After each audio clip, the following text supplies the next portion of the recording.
Hello, Steve. How are you, sir? Very well, Mark. All the better for seeing you, old boy. How are you? Not too bad. Thinking like a parent, are you in your bedroom doing anything, or what are you up Mark, to? what I do in my bedroom is between me and my bedroom. It has nothing to do with That's you, I'm right, afraid. I'm sorry, old boy. Those days are long past, Mark, where we were all wandering Do you around the remember gulch. them, though? Do you remember being a Oh, child? I so do. I'm still quite childish. Well, do you remember crying as a kid and your parents told you, I'll give you something to cry about, Yep. and you expected a beating, but instead they just ruined the housing market? Yeah, that's it. That's exactly it. Parents, what do you think? Do they define us? Well, I'm going to say that they don't define us. Parents may well provide the soil in which you grow, but you as an individual decide how you grow. Parents have obviously got a very important part to play, and I think they've probably got one of the most important parts to play in society. I just don't think that it's valued in the way that it should be, the role of parents. What do you mean? I'm going to be just talking from a perspective of a male and a female coming together, having a home, building a family unit around that traditional type of view, that there is massive strength in having a very good role model who is a male, and having massive strength having a very good female role model who is female. That is really, really important in terms of what life looks like for somebody growing up. Now, I recognise that not everybody has that, and some people have a mixture of different things, and some people have nothing. That has an impact on how they grow. But I think that there is under appreciation of the role of a mother and the role of a father in society in the West as a whole. If you're not out being some high-powered flipping career woman, then you're not a woman type of thing. Yeah. If you're not out as a bloke doing the gazillion hour days and bringing in the big bucks and all the rest of it, then you're not a real man. And it's like, I'm just not convinced by this.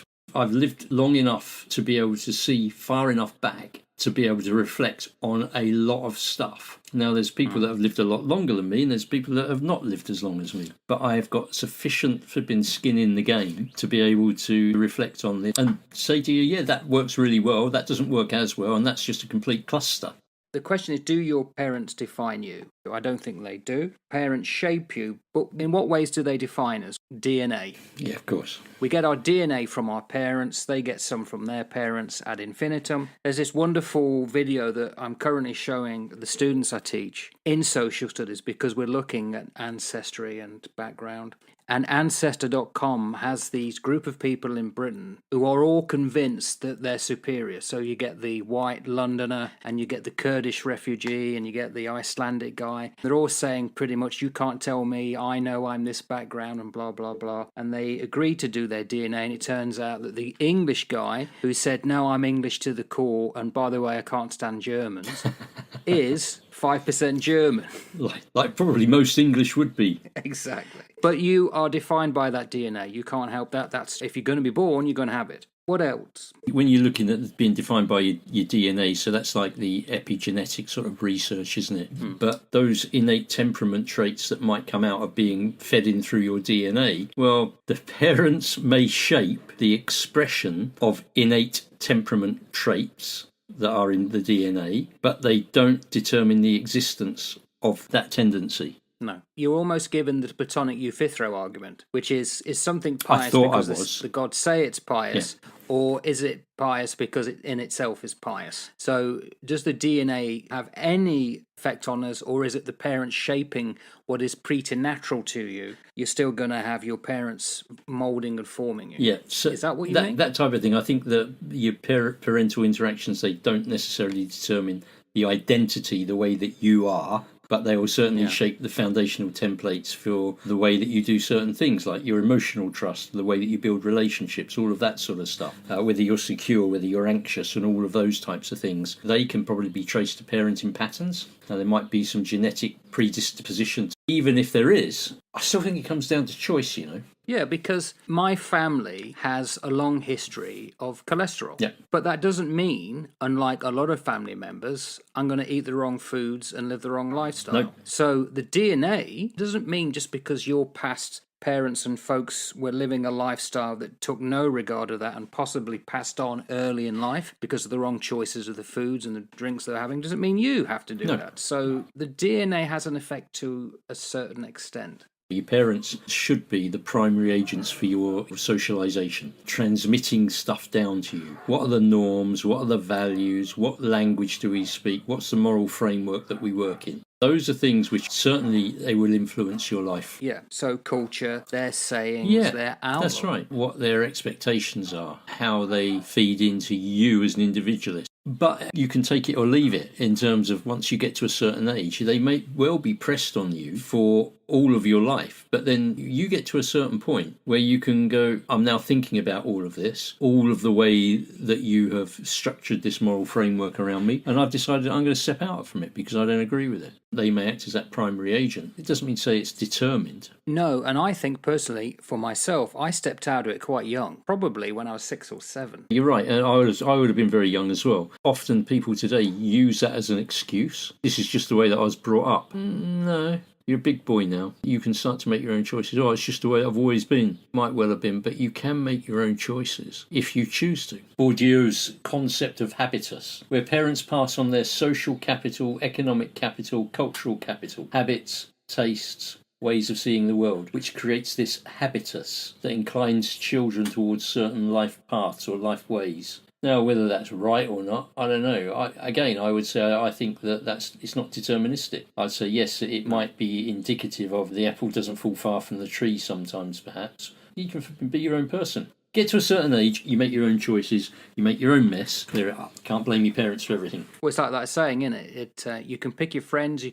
can pick your nose, but you can't pick your friend's nose. You don't choose your parents, but it doesn't mean you have to be like them. One way that the parents do define you is your looks, not always. It's amazing how, as my grandchildren have been born, I look at them growing up and think, who are they taking after? And they're not necessarily taking after anyone. That's right. It could be a forebear who's no longer around. That's right. But generally, you can have your looks determined by your folks. Yeah.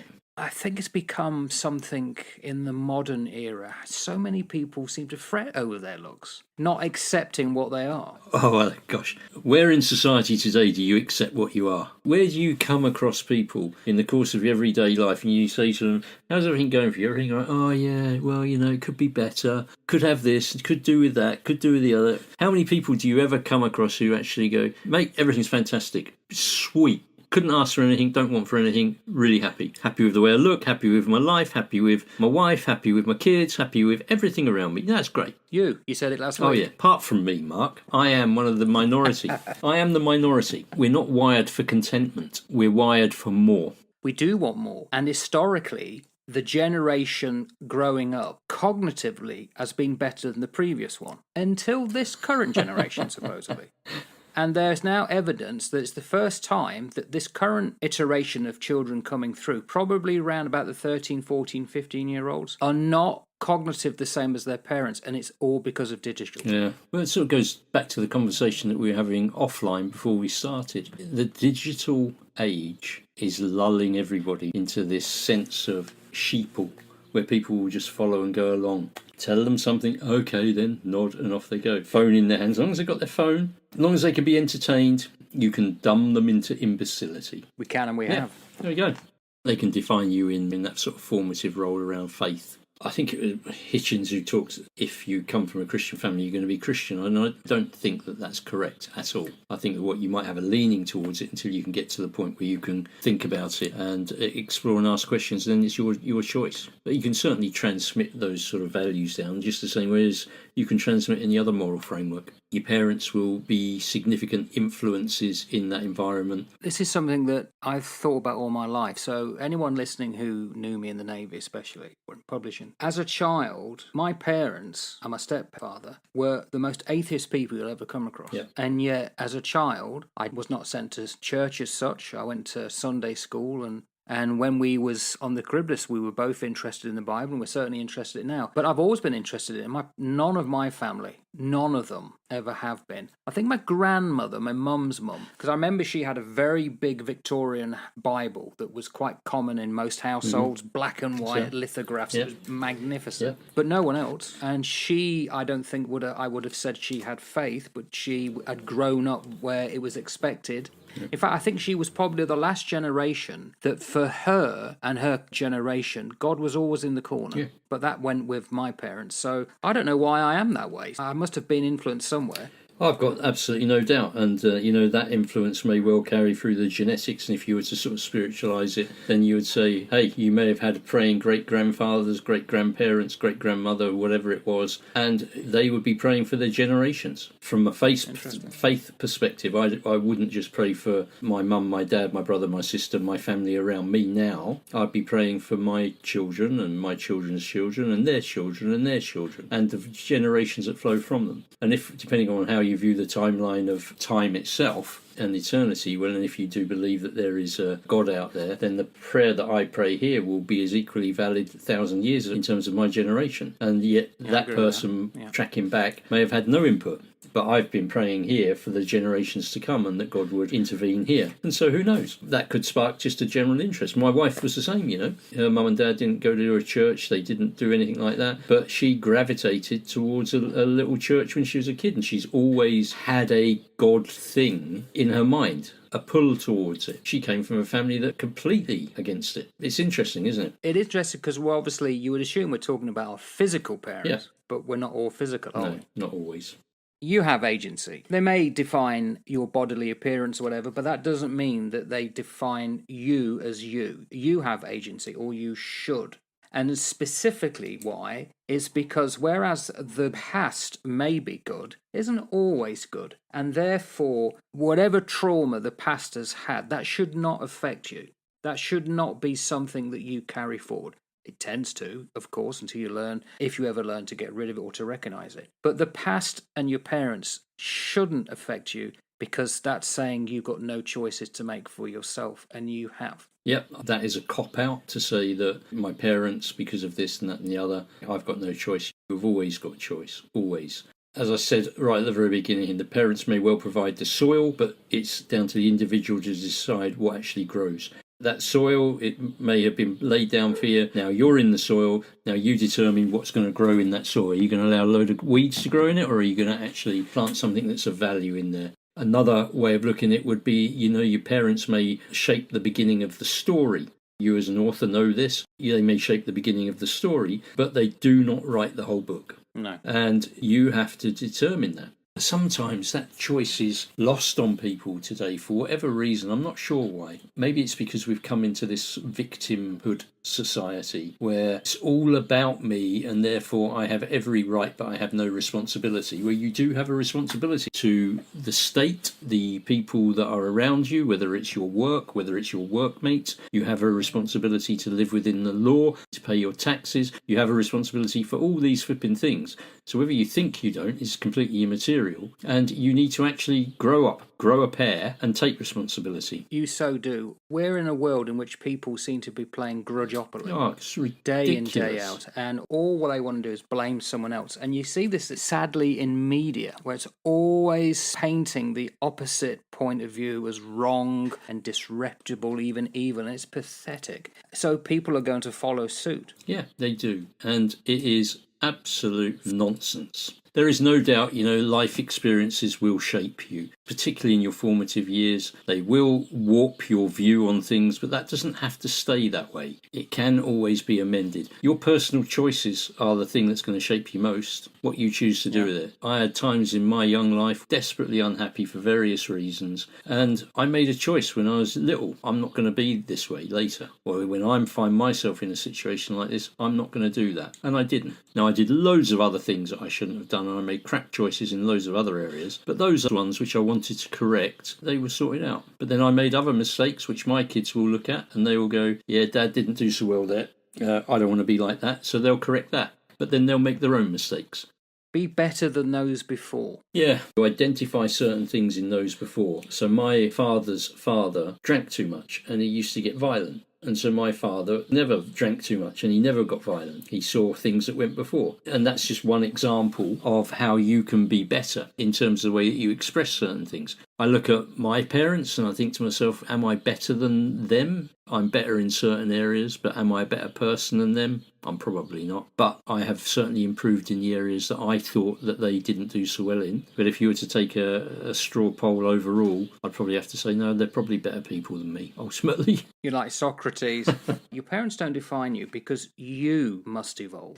You must evolve that potentially would take you away from the way they have gone. Helicopter parents or parents who live their life through their children. If you have a clinging parent that then likes to broadcast to the rest of the world, oh, my son, my daughter's done ever so well, because they think it reflects on them, it doesn't. It's down to the child to become great. They can celebrate. In reverse, if one of them does badly, it doesn't reflect on the other. You can't have it on one hand and say, oh, this is all down to me, but it's not down to me if they're bad. And the person concerned, because we've said they must have agency, it's down to them. It must reflect on them. Totally agree with you. So therefore, make your own path. Walk it. When you look at your life, and when I reflect back on my life, I was born in a certain time in England, in a certain culture, with a latent Christianity of moral framework around my life. I got to probably 13, 14 years of age and began to really attack that and walked away from it for 40 years and decided to forge my own path, my own way, and to make my own choices. And some of those choices were good. Some of those choices have been absolutely ridiculous and bad and have led to all sorts of anguish and upset. But I've forged my path.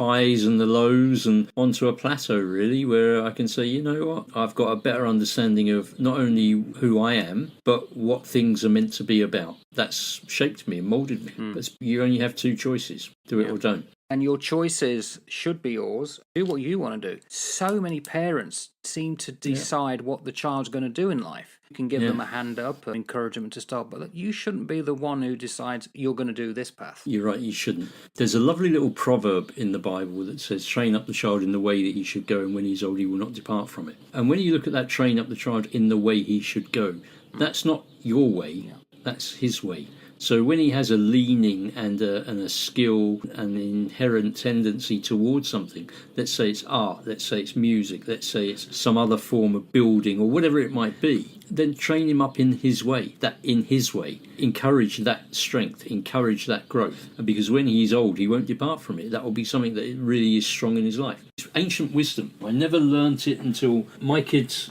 were too old for me to do anything about it. I wish I'd learnt it earlier, but I didn't. The ancient wisdom was lost, and the way that I parented was nowhere near as good or as complete as it should have been. But talking to air is a way of making sure that that is rectified, and also is a stepping stone for others to bear in mind. It's just being honest, mate, isn't it? You know, that if there's any one person here that listens and thinks, yeah, actually, mate, that's the way that I am, I'm going to work on that because my kids are still little, then work on it and change. Looking back at your own parenting, we should all do that as parents and grandparents, or if you've never had children, back to your parents if you know who they are. You should never lose respect. Now, that doesn't mean that you have to like, potentially, if they've been really bad, but you should respect the fact that they were your parents. And ultimately, and it's unfortunate, the word I'm about to say coming from a fella in our modern Western world always makes people, oh, here we go, and it's love. But there's 4 types of love. I'm talking about the philosophia, the love of any wisdom or knowledge that they handed down to you, you should be respectful for. You should also respect Storgate, that they're family members, and it was a place that you grew up. Now, I didn't care necessarily for where I grew up, but I still respect it, for that was the area that helped mould me. And also agape. They are fellow humans. We all make mistakes, and as I've learnt here in New Zealand, ultimately we're all in the same walker. We're all in the same boat. Mm-hmm. And therefore, certain points, and of course we would naturally do it, Steve, we're getting to that age where you will look back, especially if you're a grandparent, and think, was I a good son? Was I a good parent? Was I a good grandparent? Because ultimately, that's all that matters. It is, ultimately. And it is quite a sobering question to ask yourself. But then if you are able to ask yourself it, you'd like to think that you've got enough ahead of you to actually correct it if you don't think that you were or that you are.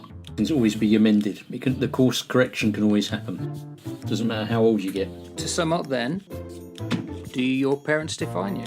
They shape, they don't define, They don't write the whole book. No, I don't think so. They provide the soil, but we choose what grows in the soil. Yeah. I can't say any better, so I won't. Good man. Ta-ta now. Ta-ta for now.